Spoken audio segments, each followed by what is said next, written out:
रहते थे। ऐसे अच्छे लोगों में शीला और उसके पति की गृहस्थी मानी जाती थी। शीला धार्मिक प्रवृत्ति की और संतोषी थी। उसका पति भी विवेकी और सुशील था।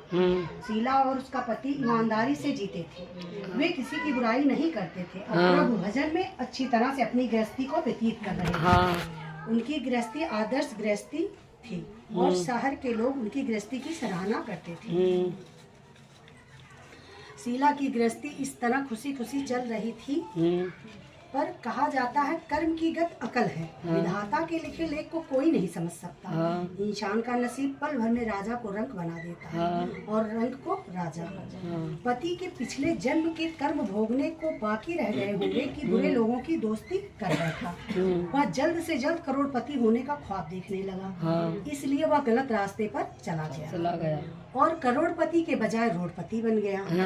यानी रास्ते पर भटकते भिखारी जैसी उसकी हालत हो गई। शहर में शराब, जुआ, रेस, चर्च, गांजा वगैरह बंदियां फैली हुई हैं। उसमें शीला का पति भी फंस गया। दोस्तों के साथ उसे भी शराब की आदत हो गई। जल्द से जल्द पैसे वाला बनने के लालच में दोस्तों के साथ रेस, जुआ भी खेलने लगा। इस तरह बचाई हुई धनराशि, पत्नी के गहने, सब कुछ जुए रेस में हार गया।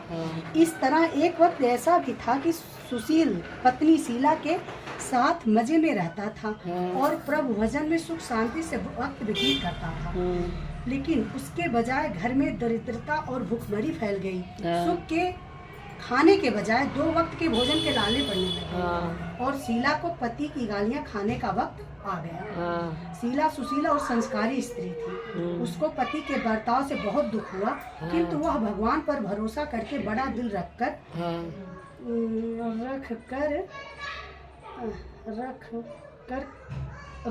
भगवान पर भरोसा रख कर दुख सहने लगी। कहा जाता है कि सुख के पीछे दुख और दुख के पीछे सुख आता ही है, इसलिए दुख के बाद सुख अवश्य आएगा। ऐसी श्रद्धा के साथ शीला प्रभु भक्ति में लीन रहने लगी। इस तरह 28 दुख सहते सहते प्रभु भक्ति में वक्त बिताने लगी। अचानक एक दिन दोपहर को उनके द्वार पर किसी ने दस्तक दी। शीला सोच में पड़ गई कि मुझ जैसे गरीब के घर इस वक्त कौन आया है। फिर भी द्वार पर आए हुए अतिथि का आदर करना चाहिए। ऐसे आर्य धर्म के संस्कार वाली शीला ने खड़े होकर द्वार खोला। देखा तो सामने एक माजी खड़ी थी। वे बड़ी उम्र की लगती थी, किंतु उनके चेहरे पर अलौकिक तेज था और निखार था। उनकी आंखों में मानो अमृत बह रहा हो। उनका भव्य चेहरा करुण और प्यार से झलकता था। उनको देखते ही शीला के मन में अपार शांति छा गई। वैसे शीला इस माजी को पहचानती नहीं थी, फिर भी उनको देखकर शीला के रोम रोम में आनंद छा गया। शीला माजी को आदर के साथ घर में ले आई। घर में बिठाने के लिए कुछ भी नहीं था, अतः शीला ने सब चाकर एक फटी हुई चादर पर उनको बिठाया। माजी ने कहा, क्यों शीला, मुझे पहचाना नहीं? शीला ने सब चाकर कहा, माँ, मैं आपको देखते ही बहुत खुश हो रही, बहुत शांति भी मिल रही। ऐसा लगता है बहुत दिनों से जिसे ढूंढ रही थी वह आप ही हैं, पर मैं आपको पहचान नहीं सकती। माँ जी ने हंसकर कहा, क्यों भूल गई? हर शुक्रवार को हम लक्ष्मी माता के मंदिर में भजन कीर्तन करते थे, तब वहीं मिलते थे। तू आती थी और वहाँ हर शुक्रवार को हम मिलते थे। पति गलत रास्ते पर चला गया क्या? तब से शीला बहुत दुखी है तू, और दुखी की मारी माँ लक्ष्मी के मंदिर में भी नहीं जाती है।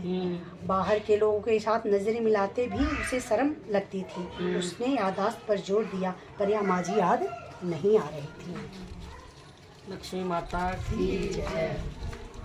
तभी माजी ने कहा, तू लक्ष्मी जी के मंदिर में कितने मधुर भजन गाती थी, अभी तो दिखाई नहीं देती, इसलिए मुझे हुआ कि तू क्यों नहीं आती है, कहीं बीमार तो नहीं हो गई। ऐसा सोचकर मैं तुझसे मिलने आई हूँ। माजी के अति प्रेम भरे शब्दों से शीला का हृदय पिघल गया। उसकी आंखों में आंसू आ गए। माजी के सामने वह बिलक बिलक कर रोने लगी। यह देखकर माजी शीला के नजदीक सरके और उसकी सिसकती पीठ पर प्यार भरा हाथ फेर कर संतावना देने लगी। माजी ने कहा, हे बेटी, सुख और दुख धूप और छांव के जैसे होते हैं। सुख के पीछे दुख आता है, दुख के पीछे सुख आता है। धैर्य रखो बेटी, और तुझे क्या परेशानी है? तेरे दुख की बात मुझे सुना, तेरा मन भी हल्का हो जाएगा और तेरे दुख का कोई उपाय भी मिल जाएगा। माजी की यह बात सुनकर शीला के मन में शांति मिली। उसने माँ जी को कहा, हे माँ, मेरी गृहस्थी में भरपूर सुख है और खुशियाँ भी हैं। मेरे पति भी सुशील थे। भगवान की कृपा से पैसे की बात में भी उन्हें संतोष था। हम शांति से अपनी गृहस्थी चलाते थे, ईश्वर की भक्ति में अपना वक्त व्यतीत करते थे।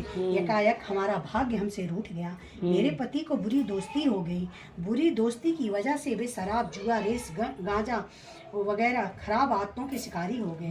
उन्होंने सब कुछ गवा दिया और हम रास्ते के भटकते भिखारी जैसे बन गए। यह सुनकर माँ जी ने कहा, सुख के पीछे दुख, दुख के पीछे सुख आता है। ऐसा भी कहा जाता है कि कर्म की गत न्यारी होती है। हर इंसान के अपने कर्म भुगतने पड़ते हैं, इसलिए तू चिंता मत कर। अब तू कर्म भुगत चुकी है, अब तुम्हारे बुरे दिन खत्म हो गए, सुख के दिन अवश्य आएंगे। तो माँ लक्ष्मी की भक्त है। माँ लक्ष्मी तो प्रेम और करुणा के अवतार हैं। वे अपने भक्तों पर हमेशा ममता रखती हैं। इसलिए तू धैर्य रख, माँ लक्ष्मी का व्रत कर, इससे सब कुछ ठीक हो जाएगा।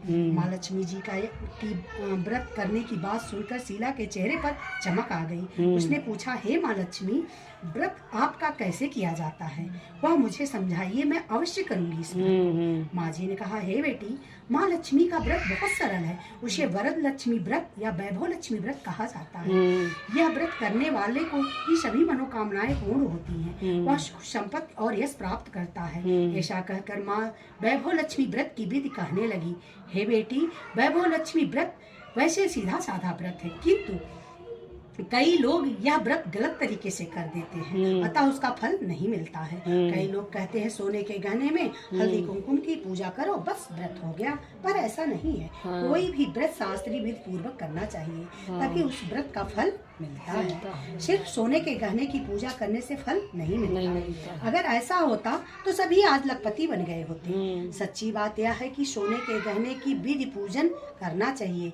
व्रत की उद्यापन विधि भी शास्त्रीय विधि मुताबिक ही करना चाहिए, तभी यह वैभव लक्ष्मी व्रत फल देता है। यह व्रत शुक्रवार को करना चाहिए। सुबह से स्नान करके स्वच्छ कपड़े पहनो और सारा दिन जय माँ लक्ष्मी, जय माँ लक्ष्मी, जय माँ लक्ष्मी, जय माँ लक्ष्मी, जय माँ लक्ष्मी, जय माँ लक्ष्मी, जय माँ लक्ष्मी, जय माँ लक्ष्मी की पूजा करो, जय माँ लक्ष्मी रटन करते रहो। किसी की चुगली ना करो, किसी की चुगली ना करो। शाम को पूरब दिशा में मुंह कर रख सको, इस तरह आसन पर बैठ जाओ। सामने पाटा रखकर उसके ऊपर लाल रुमाल रखकर चावल का छोटा सा ढेर करो। उस ढेर पर पानी से भरा तांबे का कलश रखो। कलश के ऊपर एक कटोरी रखो। उस कटोरी में सोने का गहना रखो। सोने के गहने में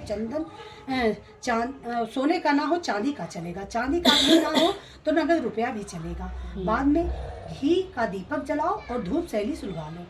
माँ लक्ष्मी के बहुत से स्वरूप हैं और माँ लक्ष्मी को श्रीयंत्र अति प्रिय है, अतः वैभव लक्ष्मी पूजन विधि करते वक्त सर्वप्रथम श्रीयंत्र और श्री लक्ष्मी माता के विधि पूर्वक स्वरूपों का सच्चे दिल से दर्शन करो। उसके बाद लक्ष्मी स्तवन का पाठ करो।